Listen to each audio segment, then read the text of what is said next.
ঘড়িতে এখন ঠিক বাজে 10টা। ফাইনালি আজ আমরা যাচ্ছি তারকেশ্বর। এই আজকের এই দিনটার জন্য আমি প্রায় একটা বছরই ওয়েট করে থাকি। এই তারকেশ্বর যেতে গিয়ে আমাকে অনেক প্রবলেমের মধ্য দিয়ে যেতে হয়েছে। আমার তারকেশ্বর যাত্রার পুরো জার্নিটাই এই ভিডিওতে আমি শেয়ার করব। Hello friend, good morning. কেমন আছো সবাই? আশা করছি সবাই খুব ভালো আছো।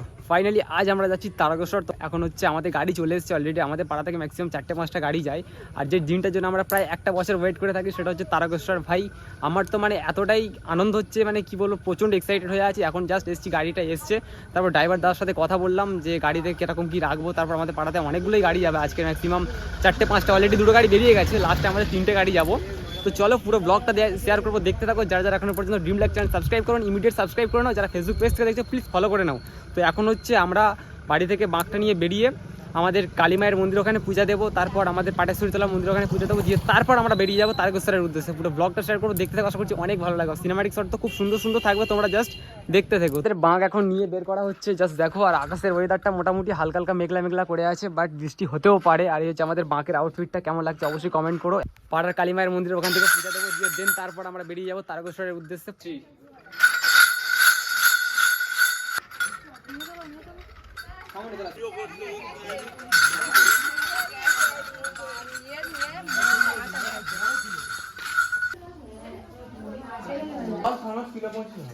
আমাদের কালী মায়ের থানে পূজা দেওয়া কমপ্লিট হয়ে গেছে। এখন আমরা গাড়িতে ওঠার জন্য বেরিয়ে যাচ্ছি। আর একজন বাকি আছে, তো প্রায় আমাদের মোটামুটি ম্যাক্সিমাম আছে 17 জনের মতো।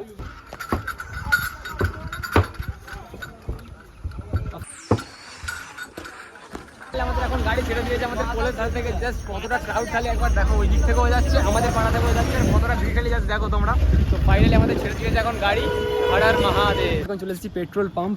এই দেখছো পেট্রোল পাম্প। আর দাদার এখানে সব দেখো বসে আছে। আর এখানে এখনো আনারস কাটা অলরেডি শুরু হয়ে গেছে। আর এখানে সব বসে ওই দেখো শুরু হচ্ছে। ভিডিওতে আসতে লজ্জা পায়। আর এখানে হচ্ছে প্রীতমতে কাজ এই হাইকোর্ট দিদিকে। তো চলো, সব এখানে বসে আছে। তো গাইস ফাইনালি আমরা এখন কলকাতা এন্টার করে গেছি। আর এখন জাস্ট জ্যামটা দেখো, অনেকটাই ভিড়। যেহেতু কলকাতাতে সবসময় জ্যাম থাকে, মাঝে মাঝে বৃষ্টি হচ্ছে, তো সেই জন্য আর কি আমাদের বাঁকের এইটা গামছা দিয়ে হালকা করে ঢাকা দিয়ে রাখা রয়েছে। আর সে তো ওখানে ঘুমাচ্ছে, মানে যেতে যেতেই ক্লান্ত হয়ে পড়ে যায়। সেখানে গিয়ে কি হাঁটবে ভাই? না না না, যেতে পারবি তো? একদম একদম। তো চলো, এখন আমাদের 2-3টে গাড়ি আগে বেরিয়ে গেছে, আমাদের গাড়ি একটু লেটে আছে, আমাদের পিছনে আরো একটা গাড়ি আছে। আর এখন দেখো কেমন আকাশে ওয়েদারটা, প্রায় রোদ উঠেছে। আর আমাদের আগের ওয়েদারটা ছিল বৃষ্টিতে, মানে বর্ষাকাল ওয়েদার এরকমই, কোথাও বৃষ্টি কোথাও রোদ। পুরো ব্লগ দেখো, আশা করছি অনেক ভালো লাগবে। ফাইনালি আমরা এখন যাচ্ছি মাঝেরহাট ব্রিজ দিয়ে। তো কত সুন্দর লাগছে দেখো মাঝেরহাট ব্রিজটা। আর এই সাইডে কি বিরাট বিরাট, ভাই কলকাতার এইরকমই ভালো লাগে যে দু সাইডের দিকে দুটো বড় বড় বিল্ডিং, এরকম ব্রিজ, রাস্তাঘাটের জ্যাম, আলাদাই একটা ব্যাপার ভাই। ফাইনালি আমরা এখন যাচ্ছি হুগলি ব্রিজের উপর দিয়ে। জাস্ট কতটা সুন্দর লাগছে তোমরা একবার দেখো। আর আমরা যখন প্রত্যেকটা বছরই যাই এই ব্রিজটার উপর দিয়ে, যখন যাই নিচে দিয়ে নদী যাচ্ছে আর তার উপর দিয়ে ব্রিজ, সিরিয়াসলি আলাদাই লাগে। আর এই যে জাস্ট দেখো দূর দিয়ে কত সুন্দর ব্রিজটা দেখা যাচ্ছে। আর ওই যে দূরে দেখছো নবান্ন, ঠিক আছে। আর আমাদের বাঁক তো এখানে এরকম ভাবে আছে, জাস্ট তোমরা একবার দেখো। আর এই দূরে নবান্ন, চার ধার দিয়ে এরকম ভাবে গাড়ি যাচ্ছে, কি দারুণ লাগছে, জাস্ট তোমরা একবার দেখো। তো চলো, এরকম এনি টাইম তোমাদেরকে আপডেট দিতে থাকবো। তো গাইস ফাইনালি আমরা চলে এসেছি শেওড়াফুলি ঘাট। তো এখন জাস্ট নামলাম। আর এখানে জাস্ট গাইডগুলো দেখো, অনেক গাড়ি আছে এই জায়গাটাতে। আর আমাদের বাঘ এইখানটাতে। আর আমাদের এক সাইড করে গাড়িটা পার্কিং করে দিয়েছে। আর আমরা এখন জাস্ট নামলাম শেওড়াফুলিতে। এখান থেকে আমাদের হেঁটে হেঁটে যেতে হবে প্রায় অনেকটা। আর আকাশে ওয়েদারটা মোটামুটি ঠিকঠাকই আছে এখন। আর অনেকটাই ভিড় আছে অন্য বছরের তুলনায় এই বছর। আর আমাদের একটা সাইডে এখানে টিফিন করবো, করে দেন তারপর এখান থেকে বেরাবো। তো ফাইনালি আমাদের খাওয়া দাওয়া কমপ্লিট হয়ে গেছে। এখন হচ্ছে আমাদের বাঁক খোলা হচ্ছে সব দেখো। আর এখান থেকে সব নিয়ে যাবো শেওড়াফুলি ঘাটের উদ্দেশ্যে। ফাইনালি আমরা এখন বেরিয়ে পড়েছি শেওড়াফুলি ঘাট যাওয়ার জন্য। আর এখান থেকে আমাদের গাড়িটা পার্কিং করে দেয়, এখান থেকে আমরা হেঁটে হেঁটে যাই নিমাই ঘাট। তো চলো আমরা এখান থেকে এখন হেঁটে হেঁটে যাচ্ছি। আর কতটা ভিড় জাস্ট দেখো দেখো তোমরা। আর এখন কাকার কাঁধে বাঁক, জাস্ট দেখো। আর ওইদিকে সব লোক আছে আমাদের। তো দেখতে থাকো ভিডিওটা, আশা করছি অনেক ভালো লাগবে। আর এখানে তোমরা এখান থেকে নামলে তোমরা বিভিন্ন ধরনের বাঁকের সামগ্রী তোমরা এখান থেকে পেয়ে যাবে, যেমন ঘর থেকে শুরু করে সব কিছু এখানে তোমরা আছে, সেট, তারপর অনেক রকম ব্যাগ ফ্যাগ তোমরা মোটামুটি ছোটোখাটো জিনিস তোমরা এখান থেকে পেয়ে যেতে পারো, এখান থেকে তোমরা নিতে পারো। তবে একটু হ্যাঁ, আমি সাজেস্ট করবো একটু বার্গেটিং করে নিও এখান থেকে। যেমন সেট কিনছে দেখো, সেট কত করে দাদা? 10 টাকা বলি, যাই 15 টাকা 10 টাকা বলি না ঠিক আছে, 10 টাকা নেবে। এখান থেকে তোমরা সেট নিলে একটু মার্কেটিং করে নিও, নিলে এখান থেকে ভালো হবে। ফাইনালি আমরা এখন যাচ্ছি ওভারব্রিজ দিয়ে, নিচ দিয়ে ট্রেন লাইন। এই দেখো এখান দিয়ে ট্রেন লাইন যাচ্ছে। আমরা যাবো এখান দিয়ে গিয়ে ওই দিক দিয়ে গেলে নিমাই ঘাট। তো চলো এখন যাই, আর হাঁপিয়ে পড়ছি ভাই, মানে একটা হাইটে উঠছি তো। আর এখান থেকে দেখো কি দারুণ লাগছে। গঙ্গার ঘাটে যাওয়ার জন্য এখন এখানে লাল কার্পেট দিয়ে দিয়েছে, আর দাদার কাঁধে বাঁক। আর ফাইনালি চলে এসেছি ঘাটে। আগের বারে অনেক দূর দিয়ে ঘুরেছিল, বাট এইবারটা মোটামুটি সিধা গিয়ে অনেকটাই কম। তো চলো এখন কত সুন্দর লাগছে, জাস্ট তোমরা একবার দেখো। নিমাই ঘাট, বৈদ্যবাটি, হুগলি নিমাই ঘাট। এখান থেকেই অনেকে জল তুলে নিয়ে চলে যায় তারকেশ্বরের উদ্দেশ্যে। জাস্ট কোনো বাচ্চা নিয়ে জলে নামবেন না। কতটা ভিড় খালি জাস্ট একবার দেখো ভাই নিমাই ঘাটে। নিজের দায়িত্ব রাখতে দিলাম। সত্যি বড় মোবাইল আমরা ধন্যবাদ। ফাইনালি আমরা এখন আছি নিমাই ঘাট। কতটা ক্রাউড জাস্ট খালি তোমরা একবার দেখো। এখান থেকেই জল নিয়ে তারকেশ্বরের উদ্দেশ্যে 37 কিলোমিটার রাস্তার উদ্দেশ্যে রওনা হয়।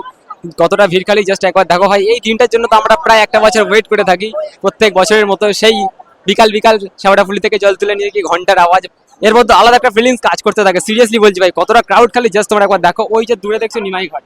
ফাইনালি আমরা এখন যাচ্ছি জল তুলতে।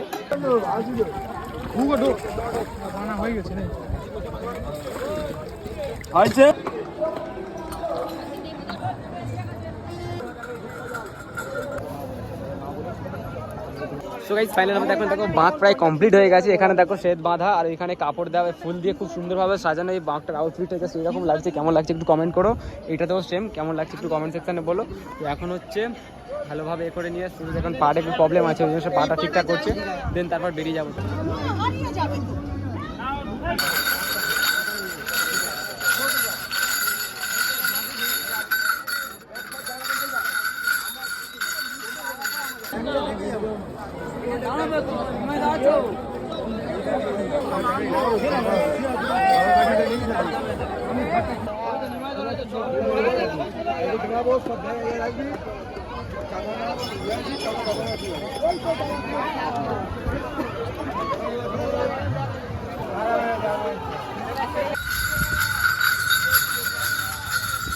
গঙ্গার ঘাট থেকে জল তুলে নিয়ে যাওয়ার পরে আমাদের সাথে একটা খুব খারাপ ঘটনা ঘটে যায়। গঙ্গার ঘাট থেকে বাঁকটা নিয়ে ম্যাক্সিমাম 1.5-2 কিলোমিটার এসেছি, তারপর বাঁকটা আমাদের বসে যায়। আমার সাথে এরকমই একটা খারাপ কিছু হবে আমি এটা কোনোদিন ভাবিনি। আমি তো লিটারালি কেঁদেই ফেলেছিলাম যে ভাই বাঁকটা নিয়ে আমি এখন কি করব। অনেকক্ষণ চুপ করে বসে পড়েছি। স্বাভাবিক, এটা হওয়ারই কথা, কারণ একটা স্বপ্নের জিনিস নিয়ে যখন কিছুটা পথ আসার পর এরকম একটা খারাপ সিচুয়েশন আসে, তাদের মেন্টালিটিটা কেমন থাকে একমাত্র তারাই বুঝতে পারবে ভাই। কিছুক্ষণ চুপচাপ বসে থাকার পরে আমি প্ল্যানিং করছিলাম বাঁকটা কিভাবে তারকেশ্বর নিয়ে যাব। অনেকে বলছিল ভাই চল ট্রেনে করে চলে যাই, তাদেরকে আমি একটা কথা বললাম, ট্রেনে যাওয়ার ছেলে কাজল না। যেখানে বাঘ বসে গেছিল ওখান থেকে 3 কিলোমিটার হেঁটে গিয়ে দুটো বাঘ কিনে নিয়ে আসলাম 100 টাকা দিয়ে। আমার মাথায় একটা পাগড়ি করার জন্য পাট্টা ছিল, সেই পাট্টাটা ভালোভাবে ছিঁড়ে শক্ত করে বাঁধতে শুরু করলাম। দেখো আমাদের প্রবলেম আসবেই, প্রবলেম সলিউশন করে আমাদেরকে এগিয়ে যেতে হবে, থেমে থাকলে চলবে না। যেটা হওয়ারই ছিল সেটাই হয়েছে, এটা নিয়ে মন খারাপ করে কোনো লাভ নেই।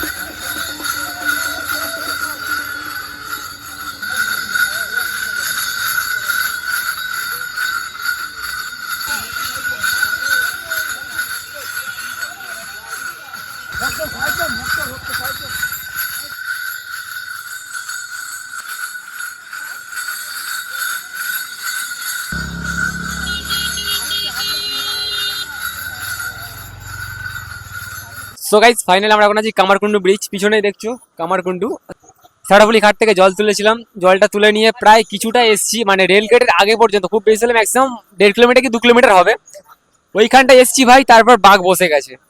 মানে ওই রকম সিচুয়েশনে ভাই আমি কি করবো, দিমাগ কোনো কাজ করছে না ভাই। এত মানে মানে লিটারালি ওটা হওয়ারই কথা, কারণ এরকম ভাই সিচুয়েশন আমার লাইফে ফার্স্ট টাইমই হলো।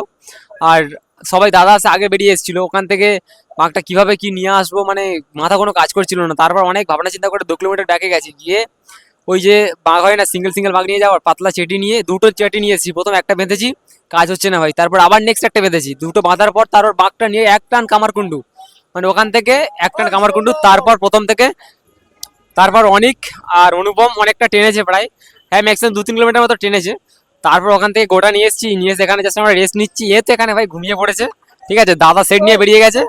তো ওদেরকে বললাম যে তোরা আগা, আমরা পিছনে আছি। তো চলো এরকম ভাবেই কাটছে ভাই। সব সব তোমাদেরকে একটা কথা বলি, যেমনই সিচুয়েশন আসুক ভাই ভয় পেলে চলবে না। সো গাইস ফাইনালি আমরা এখন যাচ্ছি কামারকুন্ডু ওভারব্রিজ দিয়ে। জাস্ট কতটা ক্রাউড খালি একবার দেখো। আমাদের বাঘটার একেবারে শেওড়াফুলি থেকে টেনে নিয়ে এসে আমরা কামারকুন্ডুতে হোল্ড করেছিলাম অনেকটা। তারপর দাদা বললো যে ঠিক আছে তোরা আয়, আমি টেনে নিয়ে যাচ্ছি। দাদা আসে, বাঘটা টেনে নিয়ে গেছে, কত দূর গেছে বলতে পারবো না, বাট আমরা এখন যাচ্ছি কামারকুন্ডু ওভারব্রিজ দিয়ে। আর আমি অনেক আছে, সুরজ আছে, আর এখান থেকে আমরা যাবো ভাই, প্রচন্ড গরম হচ্ছে, ওই জন্য গেঞ্জি কটা খুলে দিয়েছি। দেখো একের পর এক বাঁক যাচ্ছে। তবে হ্যাঁ, অন্য বছরের তুলনায় আজকের ভিড়টা একটু কম আছে, কারণ আজকের যেহেতু একাদশী না কি ছিল, তো সেই জন্য আর কি অনেকটাই কম। এখন যাচ্ছি কামারকুণ্ডের পরে একটা ব্রিজ আছে, সেই ব্রিজটা, এটা এই বছরই ফার্স্ট টাইম মনে হয় নতুনই চালু হয়েছে। আগের বছর ব্রিজের নিচ দিয়ে যাওয়া হতো, এবার এই ব্রিজের উপর থেকে যাচ্ছি। তবে যাই বলো, তারকেশ্বরের ব্রিজগুলো আলাদাই লাগে ভাই। এই জায়গাটা ভাই পুরোটাই নতুন, মানে এই ভিতর দিয়ে যেতে আলাদাই লাগছে। আর বিশেষ করে যদি সেট থাকতো এখন, আলাদাই একটা ব্যাপার ভাই, যাই বলো।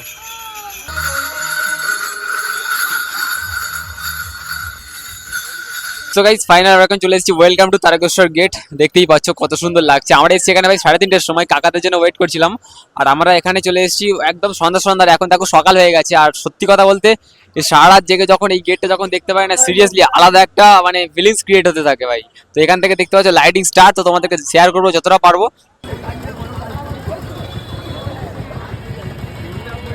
খোঁজাখুঁজি করছে, আপনি 6 নম্বর স্ট্রিট ব্রড গেট পুলিশ সহায়তা কেন্দ্রে এসে আপনার স্বামীর সাথে যোগাযোগ করুন।